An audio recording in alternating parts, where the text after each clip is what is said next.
Hello friends, welcome to my YouTube channel Learning Skill and I am Jyoti Sikka and today we will discuss what is entrepreneurship और entrepreneur means entrepreneurship क्या होती है और entrepreneur किसे कहते हैं. So let's start.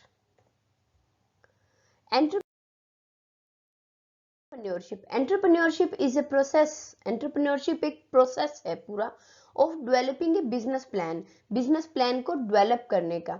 Means सबसे पहले आप क्या डेवलप करोगे, सबसे पहले आपके माइंड में क्या चलेगा, एक बिजनेस का प्लान चलेगा, मतलब मुझे क्या बिजनेस करना चाहिए. उसके बाद launching and running A business, उसके बाद जो प्लान आपने माइंड में क्रिएट किया है उसी प्लान को प्लेटफॉर्म पर लेकर आना, मतलब रियलिटी में उस बिजनेस प्लान को एक्चुअल रूप देना, लॉन्च करना उस बिजनेस को और फिर उस बिजनेस को रन करना यूजिंग इनोवेशन. नए नए तरीके खोज कर आप अपने बिजनेस को जब चलाओगे to meet customer needs, customer की नीड को पूरा करने के लिए, to make a profit is entrepreneurship. लेकिन आप जो बिजनेस चलाओगे उसका जो मेन मकसद है वो आपका क्या होना चाहिए, प्रॉफिट अर्न करना. प्रॉफिट अर्न करते वक्त आप कस्टमर की नीड का भी ध्यान रखेंगे.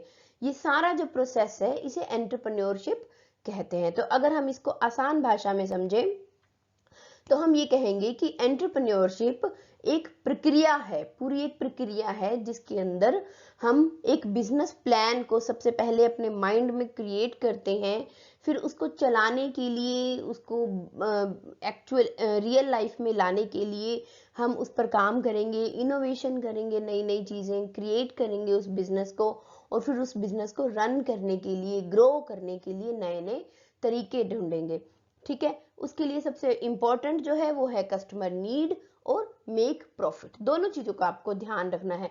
कस्टमर की नीड को पूरा करते हुए आपको अपने प्रॉफिट को बढ़ाने के बारे में भी सोचना है. ठीक है, इसको हिंदी में उद्यमिता भी कहते हैं, मतलब एक ऐसा व्यक्ति जो उद्यमी है, जो मेहनती है, जो अपने बिजनेस को खुद बना रहा है, उसको चला रहा है और उसको बढ़ा रहा है.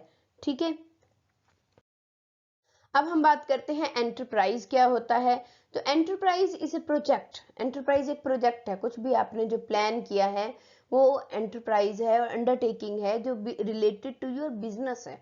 That is bold, fulfils a need of the society, जो कि बहुत ही बोल्ड डिसीजन है बिजनेस स्टार्ट करना, क्योंकि इसमें सबसे ज्यादा क्या होता है, रिस्क फैक्टर होता है और कस्टमर की, सोसाइटी की नीड को पूरा करने वाला होना चाहिए, which no one has ever addressed, जो कि पहले कभी नहीं किसी ने किया हो.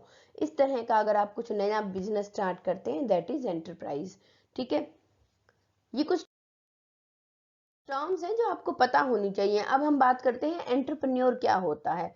तो एंटरप्रेन्योर जो है ये एक ऐसा व्यक्ति है, ये इंडिविजुअल भी हो सकता है या कुछ लोग मिलकर एंटरप्रेन्योर बन सकते हैं एक एंटरप्राइज के, एक बिजनेस के, जो कि कुछ नया सोचते हैं, फिर कुछ उसको क्रिएटिव फॉर्म में लेकर आएंगे एंड फिर उसको एक्चुअल रियल लाइफ में उसको इम्प्लीमेंट करेंगे, बिजनेस के पॉइंट ऑफ व्यू से उसको चलाएंगे, ग्रो करेंगे, प्रॉफिट क्रिएट करेंगे और फिर जिससे वो अपना बिजनेस एस्टेब्लिश करेंगे. ठीक है, तो मैंने एक छोटा सा यहाँ पर एक चार्ट बनाया है खुद से.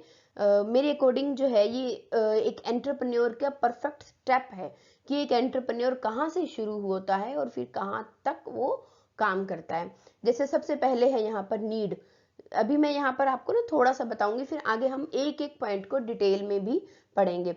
सबसे पहले है नीड. तो सबसे पहले जो भी एंटरप्रेन्योर है वो सबसे पहले क्या करेगा, कस्टमर की नीड का पता लगाएगा कि एक्चुअली कस्टमर को चाहिए क्या.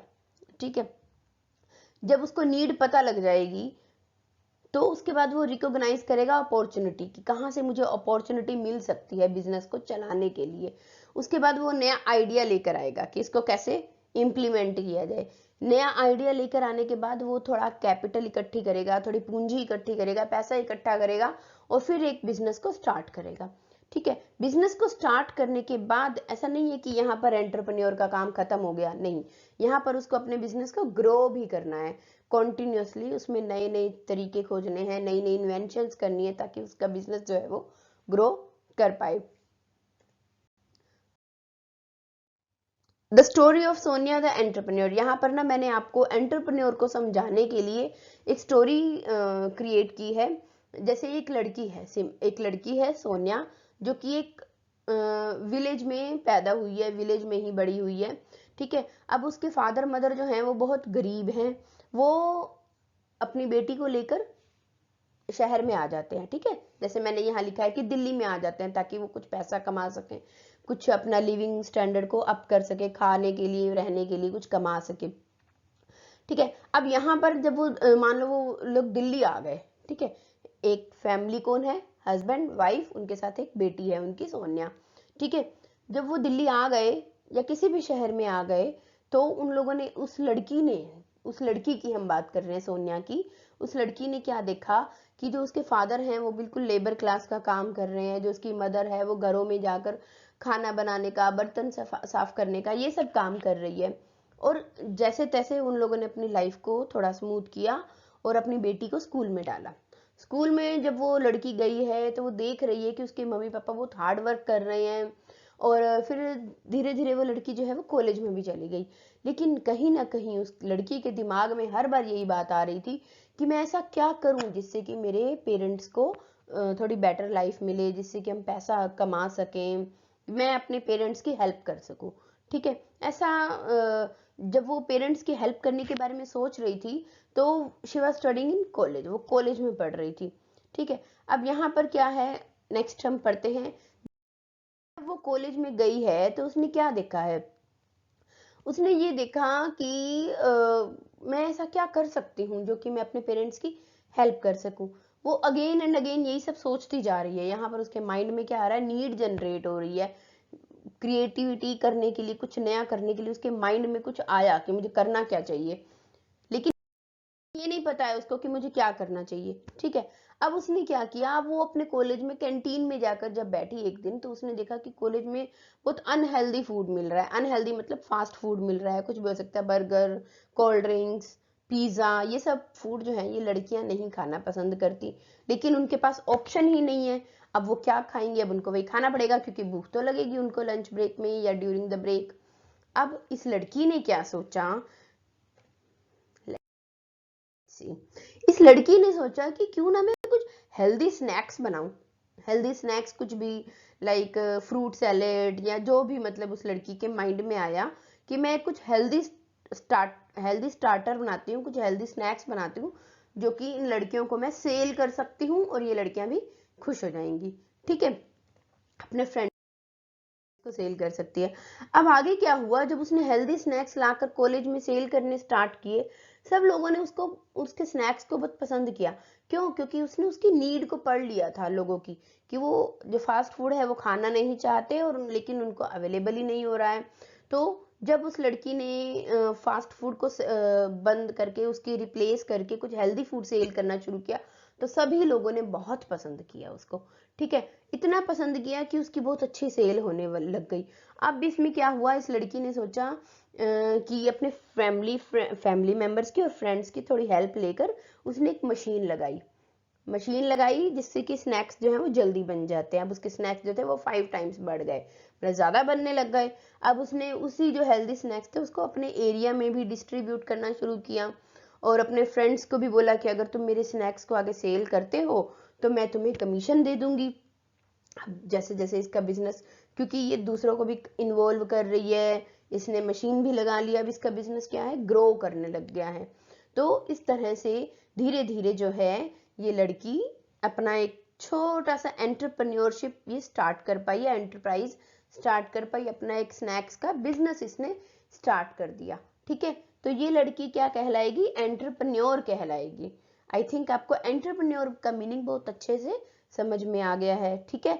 तो कोई भी एक ऐसा व्यक्ति जो अपने माइंड में कुछ नई क्रिएटिविटी लाएगा, कुछ प्लान करेगा, लोगों की नीड को समझेगा, उसके अकॉर्डिंग नए आइडिया लाएगा और अपने बिजनेस को इस तरह से स्टार्ट करेगा जो कि लोगों की जरूरतों को वास्तव में पूरा करेगी, और फिर उस बिजनेस को ग्रो करने के लिए नए नए तरीके ढूंढेगा और सच में उनको करेगा। That is entrepreneur. Entrepreneur salary person नहीं होते, जो अपना खुद का बिजनेस करते हैं वो एंटरप्रेन्योर होते हैं।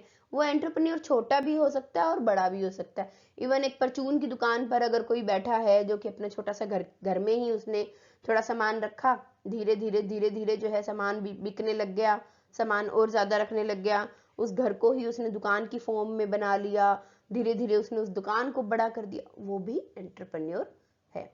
ठीक है, सो एंटरप्रेन्योर का मीनिंग आपको समझ में आ गया है। मैंने फिर से इस चार्ट को दोबारा से यहाँ पर लिखा है। देखो, नीड जनरेट करेगा एंटरप्रेन्योर, उसके बाद अपॉर्चुनिटी को रिकॉग्नाइज करेगा कि क्या अपॉर्चुनिटी मेरे लिए हो सकती है, उसके बाद नए नए आइडिया लेकर आएगा, क्या आइडिया हो सकता है, क्या करूं मैं जो कि यहाँ पर सेल हो जाए, फिर वो बिजनेस को स्टार्ट करेगा थोड़ा सा अपना एफर्ट्स लगाकर, और फिर वो बिजनेस को ग्रो करेगा। That is entrepreneur. So I hope आपको एंटरप्रेन्योर, एंटरप्राइज और एंटरप्रेन्योरशिप का मीनिंग अच्छे से समझ में आ गया है। ठीक है, और इसकी जो प्रोसेस हैं वो भी आपको समझ में आ गए होंगे। सो अगर आपको कुछ भी पूछना हो आप लोग प्लीज कमेंट कीजिए, आई विल आंसर दैट। ठीक है, thank you for watching my video. Please like, share and subscribe my channel, and thank you.